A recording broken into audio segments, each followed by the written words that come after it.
in just a Oh, bit. in a bit, papasok na tayo. Ayun na nga. Hindi na tayo pinaghintay, Butters. By the way, Oo. before we start, this tournament is under the regulation and supervision of the Games and Amusement Board. Here we go, Butters. Omega versus Bren E Pro. Napaka-hype nitong laban na to pag nakita mo pa lang sa headline. And ngayon, ang magiging simula ng Omega ay si Hajizi ang magiging harit at hindi support mage ang kanilang harit. Core harit Yeah. ito. Oo. And yeah, kung papansinin mo dito, si EJ napalaban agad. Oo nga. Napagera siya kagad dito with the Vision.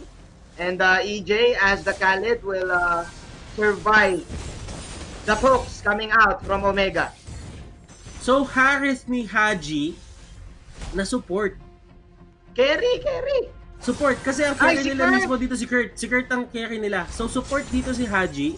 Oo Pero, nga. sakto yan, Manjin. Kasi, isa din to sa mga heroes ni Haji. So, ang pinapakita sa atin dito ng SMO is pinaglalaroan nila yung lineup nila. Hindi sila nag-i-stay dun sa mga roles nila. Nagiging creative sila. And I think that is a good thing kasi nga, Bren E Pro tong kalaban nila. And sasabihin na lang natin, pantay kung pantay ito. Any advantage na makukuha mo, gagawin mo eh.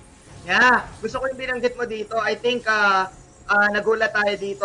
Pinapakita lang ng team ng Omega that they can pull that off. Na I think Haji is still playing the carry role. Pero kasi yung nakagawian natin na mga mages yung nagsusupport, baka nga yun yung pwede nating term sa kanya ngayon. Baka nga dito sa ginawa ni Haji, magbago na naman yung mga roles. Dito sa ginawa ng Omega, magbago na naman yung mga nakikitang roles ng mga players dito sa MLBB. So for sure, itong Bren E Pro is, I think somehow, pwedeng nagulat sa ganitong situation, lalo na nung nakita na ni EJ, yung Khalid, yung naging rotation ng Omega kanina sa gitna.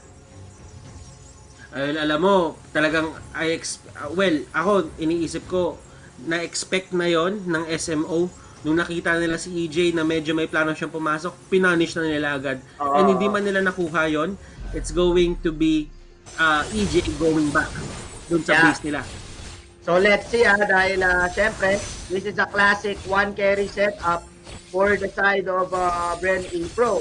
So ngayon, for sure, magpa-farm na lang ng magpa-farm itong si Carl Tizzy with his retribution against Kurt Tizzy. Now look at this, Butters. Sobrang interesting nito kasi naka-veteran sa Hunter. Si Kurt. Ay, Naka-veteran hunter si Kurt dito. Ibig sabihin, ang gagawin niya dito, Manjin, mag-take time lang talaga siya mag-farm. Yeah. It's all about the farm game for Kurt Tizzy as Carl Tizzy will try to engage in the bottom side. The Tizzy brothers from the side of Bren E Pro is now going in the bot and mukhang kukuha sila dito ng energy shields. Magre-reset na in a while ang mangyayaring laban. Tabla ang gold. Anong nakikita natin ngayon dito, Butters? Parang nagkakatansyahan yung dalawa. Oo, and kung papansinin mo nga dito, sinasabi nga natin kanina, na Smart Omega, kailangan nila talaga yung level sila. And pakiramdam ko ngayon pumapabor yung ganitong playstyle sa Smart Omega. Yung Bren E Pro naman, ang ginagawa na lang nila, sige meron din naman tayong alis. So ang gawin natin, pakuwain natin siya ng 25 stacks tsaka tayo lumaban. Sila Flap din, sila Curl din ang kinukuha nila dito, yung pinaka first core item nila. It all depends on them. Si Curl dito, I think it's gonna go for the Raptor Machete. Yeah, actually sobrang tama ka. It's all about the levels dito for this game. Because both of the teams are looking like to really put in a punch pagdating sa clash. Lalo na itong Bren, nakita mo, 3 flickers para sa Bren Butters. Meanwhile, 3 Purify naman para sa Omega. Sakto lang kasi yung flicker yellow, yung Purify green. So talagang pati sa branding ng Battle Spells, yun din yung gamit tama. nila. Oo. Tama, kumbaga stay true to your brand. Oo. Ayan na nga. Ayan na. Sakto eh. Naisusulat eh. Pero, alam mo, Imperial Justice dito, wala man silang nahuli, pero paparusahan nila si Heath. Oo nga. Heath, falling low. Let's see. Ultimate with the Sandstorm si EJ dito. But Heath, hindi na siya magiging makunat as the Brode will try to go for the torn apart memory laban kay Kenji. And Team Bren E Pro will take again the first blood. Ito yung again, the strengths of Bren E Pro. They know when to pick up at the right moment, at the right time. And makakuha pa sila ng objective. Manjin, hindi pala kinuha dito ni Sylvana yung concussive blast. Hindi sila nag-point out sa damage output. Ay, pure tank. Pure tank. Kuya Ang ginawa talaga nila dito, yung tankiness, kumbaga harapan kung harapan lang. Grabe, no? Big words. Tankiness. Ibang klase.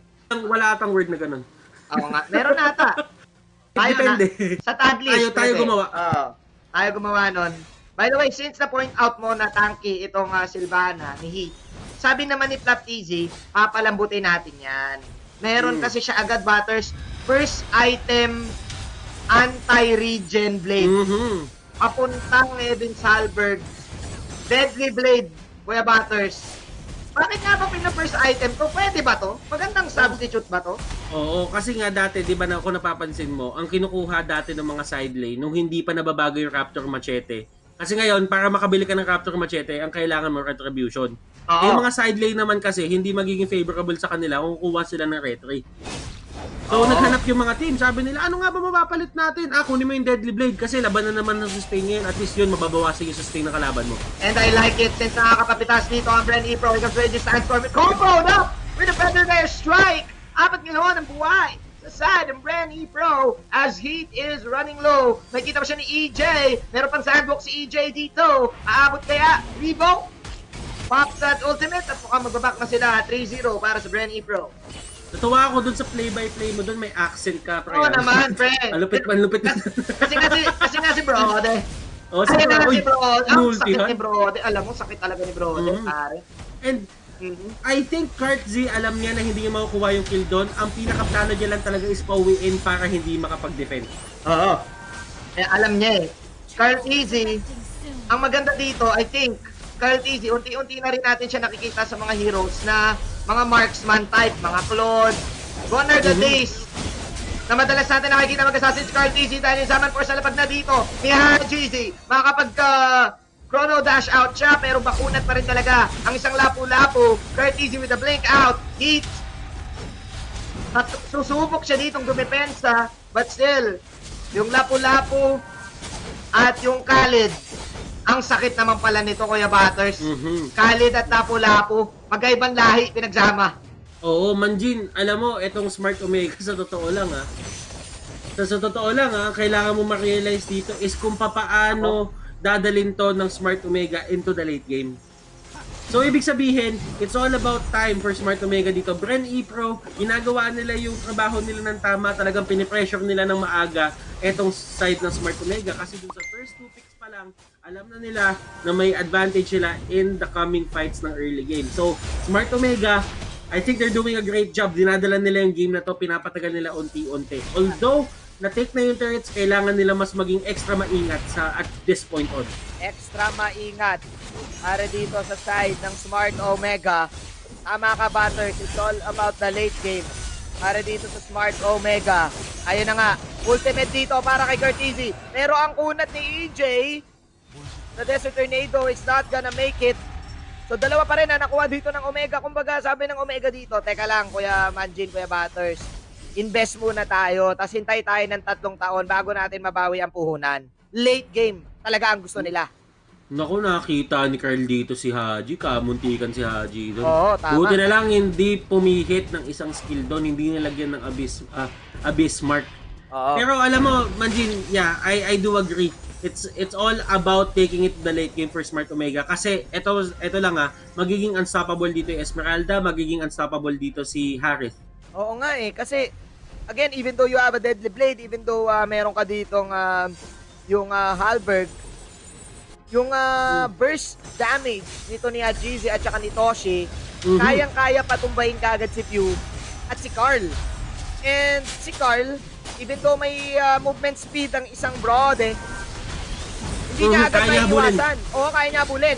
Pero makakapatay si Carl dito. Nako, masyado ata maaga pagsalita natin. May Butters, Deadly Poison Single tumama dito. At Curtizy, tatakbo na. Glowing Blood para kay GC dito. Pero Shaken and Bacon para kay GC. At naglaban na ang dalawang rivals. Pero nagtawag si Carl TC dito ng mga Koya. At ang Brode. Napakasakit talaga, Lode. Eto na, Bren E-Pro. Nakakagulat naman yun. Nabiglang sila yung nanalo doon. For the part memory. Bring in bringing in the lightning and the thunder. Si Carl, easy. Team Omega will try their best to defend this base. Pero Brent E Pro pa rin. Pinapatunayan nila na kaya nilang bumakbak at kaya nila magbalagbag. Brent E Pro will now take game number 1. Pero alam mo dito, yung Brent E Pro, ibang halimaw ang nakita natin sa kanila. Gutom na